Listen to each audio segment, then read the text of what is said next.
ပထမဆုံးတော့ us2 လေးကိုသုံးပြီးတော့ဒီ cap လေးဖန်တီးလိုက်ပါအဲဒီနောက်မှာ air cap လေးကိုနောက်ကို copy ပွားမယ်ပြီးတော့ air cap တစ်ခုရဲ့အောက်ခြေကနေပြီးတော့ us2 လေးနဲ့ပြန်ပြီးတော့ဆက်လိုက်ပါသူ့ကျွန်တော်လမ်းကြောင်းအနေနဲ့အသုံးချမှာဖြစ်ပါတယ်ပြီးတော့ copy lab လေးသုံးပြီးတော့ကျွန်တော်ဒီမှာ face ဖန်တီးပါမယ်လမ်းကြောင်းကြိုတင် select မှတ်မယ်ပြီးတော့ဒီ second option ကိုရွေးမယ်ပြီးတော့ no နှိပ်မယ်ပြီးတော့ဒီ cap ကိုရွေးမယ်ပြီးတော့ကျွန်တော်ဒီ cap ကိုရွေးမယ်ပြီးတော့ confirm လုပ်ပါမယ်အဲကျွန်တော်လိုချင်တဲ့ service လေးရရှိပါပြီအဲ့ပြီးတော့မှာတော့ခုနကျွန်တော်အသုံးပြုထားတဲ့ cap တွေကိုလည်းမျိုးဖြတ်မယ်အကယ်လို့လိုအပ်တယ်ဆိုရင်ကျွန်တော်တို့ hide ထားလို့လည်းရပါတယ်ပြီးတော့မှာကျွန်တော်ဒီမှာ line လေးယူပြီးတော့ဒီစွန်းကနေ vertical တိုင်း line ဆွဲမယ်ပြီးတော့ horizontal တိုင်း line ဆွဲပါမယ်အဲ horizontal line ဒီ share cap ရဲ့အလျားနဲ့တူပါတယ်ကျွန်တော်တိုင်းထားတာတော့ဘယ်လောက်ရှိလဲဆိုရင်148 ပေပြီးတော့ကျွန်တော်တို့11 space 3/8ရှိပါတယ်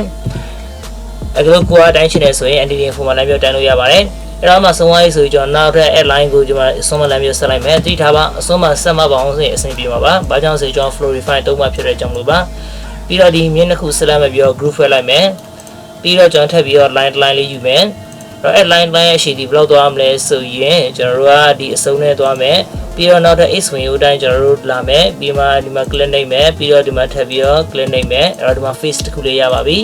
အဲ့ face ကိုလည်း double click နှိပ်ပြီးတော့ကျွန်တော် group ဖွဲ့မှာဖြစ်ပါတယ်ဒီမှာ group တစ်ခုရှိရဲဒီက group တစ်ခုရှိရဲဒီက group တစ်ခုရှိရဲ group 3ခုဖြစ်ရမှာဖြစ်ပါတယ်အဲ့တော့ group 3ခုလေးကို select မှတ်ပြီးတော့နောက်ထပ်ပြီးတော့ group ဖွဲ့မယ်ပြီးတော့ကျွန်တော်ဒီပေါ်မှာ pattern လေးတစ်ခုဆွဲရမှာဖြစ်ပါတယ်ကိုကြိုက်တဲ့ pattern ဆွဲလို့ရပါတယ်အဲ့တော့ကျွန်တော်တို့ဒီမှာဆွဲပြီးသား pattern ရှိပါတယ်သူ့ကိုပဲ unhide လုပ်လိုက်မယ်ကိုယ်အနေနဲ့ကြိုက်တဲ့ pattern ဆွဲပြီးတော့သူ့ကိုလည်း group ဖွဲ့ရမှာဖြစ်ပါတယ်ဒီမှာ group တစ်ခုရှိရဲဒီမှာ group တစ်ခုရှိရဲနှစ်ခုလုံး select မှတ်ပါပြီးတော့ extension နဲ့ပြီးတော့ကျွန်တော် florify ယူမယ်ပြီးတော့ florify နှိပ်လိုက်မယ်ခဏကြာရင်သူ့ရဲ့ shape လေးထွက်လာမှာဖြစ်ပါတယ်ကဲကျွန်တော်လိုချင်တဲ့ပုံစံလေးရပါပြီအဲ့တော့ကျွန်တော်မလိုတဲ့ဟာတွေလည်းပြောဖြတ်လိုက်ပါမယ်သူ့လည်းဖြတ်လိုက်မယ်ပြီးတော့ကျွန်တော်ဒီ group ထဲဝင်ပြီးတော့ကျွန်တော် triple click နှိပ်ပြီးရင် control A နှိပ်လိုက်မယ်သူ့ဘပေါင်းဆိုရင် triple click နှိပ်ပြီးတော့ select လုပ်လို့ရပါတယ်select မပြရတဲ့ပြန်နဲ့ဘာလုပ်မလဲဆိုရင်ကျွန်တော်ဒီကနေပြီးမှ 7 coupler ကိုလည်းမြတ်ချက်ပေါက်ဖွင့်လိုက်မယ်အဲဆိုရင်ကျွန်တော်လိုချင်တဲ့ပုံစံလေးထွက်လာပါပြီကဲဒါပြီးတော့ကျွန်တော်တို့ခဏ hide ထားတဲ့ဟာလေးကိုပြန်ပြီးတော့ဖော်လိုက်ပါမယ်ဒါဒီကောင် hide လိုက်မယ်ပြီးတော့ကျွန်တော်ခဏလေးပြန်ပြီးတော့ဖော်လိုက်မယ် cap လေးကိုပြီးတော့ဒီမှာကျွန်တော် face လေးဖန်တီးပါမယ်ပြီးတော့ကျွန်တော်သူ push ဖို့ရှေ့ကိုငါလက်မလာလုပ်လိုက်မယ်ပြီးတော့ကျွန်တော်ဒီကနေဒီမှာ flash tool လေးကိုယူပြီးတော့ကျွန်တော်တကားပေါက်လေးလည်းမျိုးဖောက်ပါမယ်